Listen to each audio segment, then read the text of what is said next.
Hi friends, welcome back to Suma home maker. నేను మీ సుమా శ్రీధర్. ఈరోజు వీడియోలో రెసిపీ వచ్చేసి ఎండు రొయ్యలు టమాటో కర్రీ.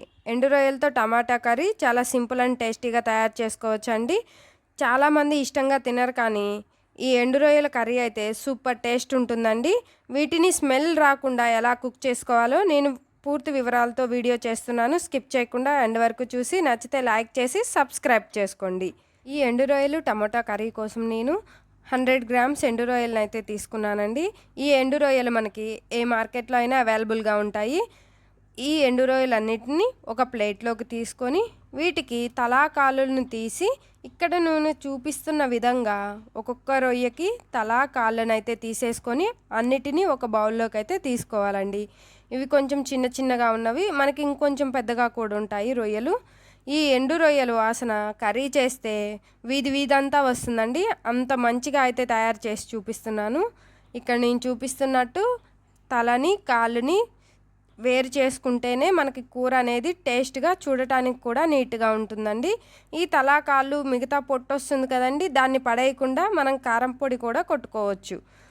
అది కూడా నేను వేరే వీడియోలో ఎక్స్ప్లెయిన్ చేస్తాను. ఇప్పుడైతే మనం ఎండు రొయ్యలు టమాటో కర్రీని అయితే తయారు చేసుకుందాం. ఇలాగ నీట్గా క్లీన్ చేసుకున్న రొయ్యలన్నిటిని ఒక బౌల్లోకి తీసుకోవాలి. నేను ముందుగానే అన్నిటిని ఒలిచి పెట్టుకున్నానండి. ఇలాగ బౌల్లోకి తీసుకున్న ఎండు రొయ్యలన్నిటిలోకి హాట్ వాటర్ పోసి 2-3 టైమ్స్ వాష్ చేసుకోవాలండి. ఇలాగ హాట్ వాటర్ పోసి నీట్గా క్లీన్ చేసుకోవటం వలన దుమ్ము ధూళి ఇంకా రొయ్యల్లో ఉన్న స్మెల్ అనేది పోతుందండి. హాట్ వాటర్లో కంపల్సరీగా రొయ్యలను అయితే 2-3 టైమ్స్ అయితే వాష్ చేసుకొని మళ్ళీ వాటర్ పోసి నానబెట్టుకోవాలి.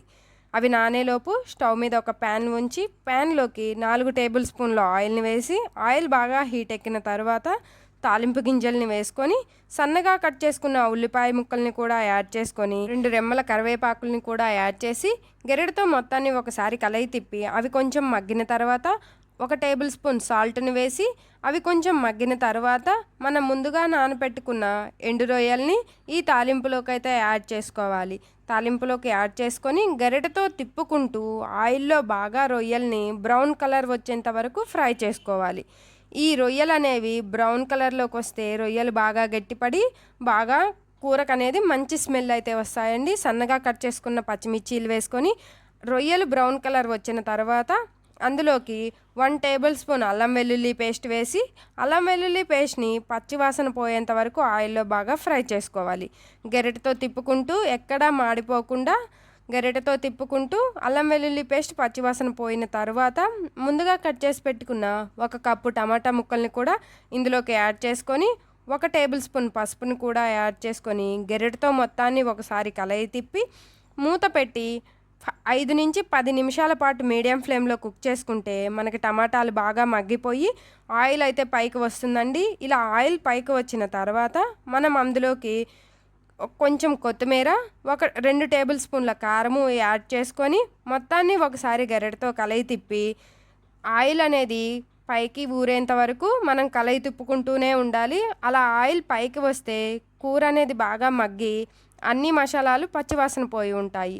ఇప్పుడు మనం ముందుగా తీసి పెట్టుకున్న చింతపండు గుజ్జుని కొంచెం వేసి కొంచెం వాటర్ని యాడ్ చేసుకొని మొత్తాన్ని ఒకసారి కలయి తిప్పి మూత పెట్టి ఇంకొక 10 నిమిషాలు హై ఫ్లేమ్లో కుక్ చేసుకుంటే మనకి వేడివేడిగా ఎండు రొయ్యల టమాటా కర్రీ అనేది రెడీ అయిపోతుంది.